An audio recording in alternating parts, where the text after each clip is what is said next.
ఆంధ్రజ్యోతి చూసే కంటే ముందు ఇది చూద్దాం రండి మైకి ఎవరు మాట్లాడతారు దేని గురించి వచ్చిన మీకు రిజర్వేషన్ రాలేదు సార్. రిజర్వేషన్ ఇంతవరకు మాకు రాలేదు. దాని గురించి రిజర్వేషన్ రాలే మాట్లాడు ఎప్పటి నుంచి లేదు రిజర్వేషన్ మీకు? ఏ ఊరు మీది? మరి సిద్దిపేట జిల్లా కోడమండలం కూరెళ్ళ విలేజ్. కూరెళ్ళ విలేజ్ సిద్దిపేట జిల్లా కోడమండలం కూరెళ్ళ విలేజ్. అంటే ఎలక్షన్ ఎప్పుడు స్టార్ట్ అయినా అప్పటి నుంచి ఇంతవరకు మాకు ఎస్టీ రిజర్వేషన్ రాలేదు. ఎలక్షన్ స్టార్ట్ అయిన నుంచి ఇప్పటి వరకు 1952 నుంచి ఇప్పటిదాకా స్వాతంత్రం వచ్చిన కాడి నుంచి ఇప్పటి వరకు రిజర్వేషన్ లేదు. ఎస్సీ రిజర్వేషన్ లేదు. ఎస్సీ ఎస్టీ రెండు వర్గాలకు వార్డ్స్ కానీ సర్పంచ్ కానీ ఎంపీస్ కానీ ఒక్కటి కూడా రిజర్వ్ కాలేదు ఇంతవరకు. మా ఓట్స్ కూడా తొక్కురు పోయి కొడుకులు ఒక్కొక్కరిని 600 సార్. 2001 జనాభా లెక్కలలో 413 పీక్తున్నారా బాబు? రొటేషన్ పిటిషన్ అంటారు కదా, మరి పిటిషన్ ఏది రొటేషన్ ఏది? ఇక్కడ ఎస్సీలకు రిజర్వేషన్ లేదంటే ఎస్టీలకు రిజర్వేషన్. రెండు సామాజిక వర్గాలు ఉన్నాయి ఇక్కడ. 2001 వేస్తారు. ఎస్సీ పాపులేషన్ 413 ఉన్నాయి.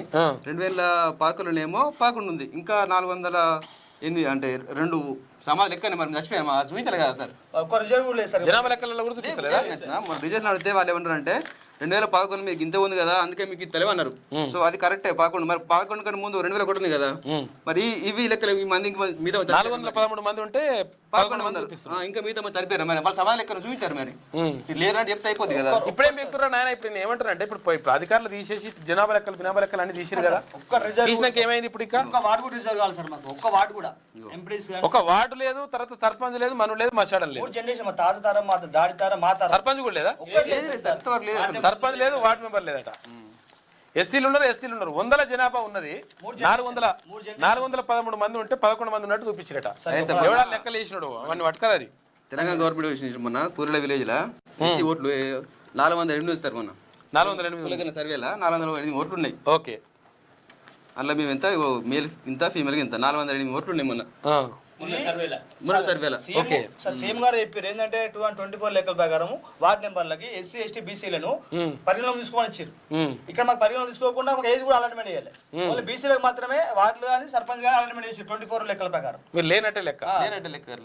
నేను నిన్న ఆర్టీఓ కలిసినాం సార్. ఎలాంటి రెస్పాండ్ లేదు. ఏమంటుండ ఆర్టీఓ సార్ కలితే మారు ఏం లేదు, మాకు డెడికేట్ కమిషన్ ఏది ఇచ్చినా దాన్ని కమిషన్ లేదు, బిమిషన్ లేదు, కథలు పడుతున్నారు అంతే. ఆర్టీఓ సార్ అంతే. మండలతో కూడా ఏ సమయంలో కూడా అసలు పట్టించుకోలేదు. ఎంపీడీఓ నెంబర్ ఉందా?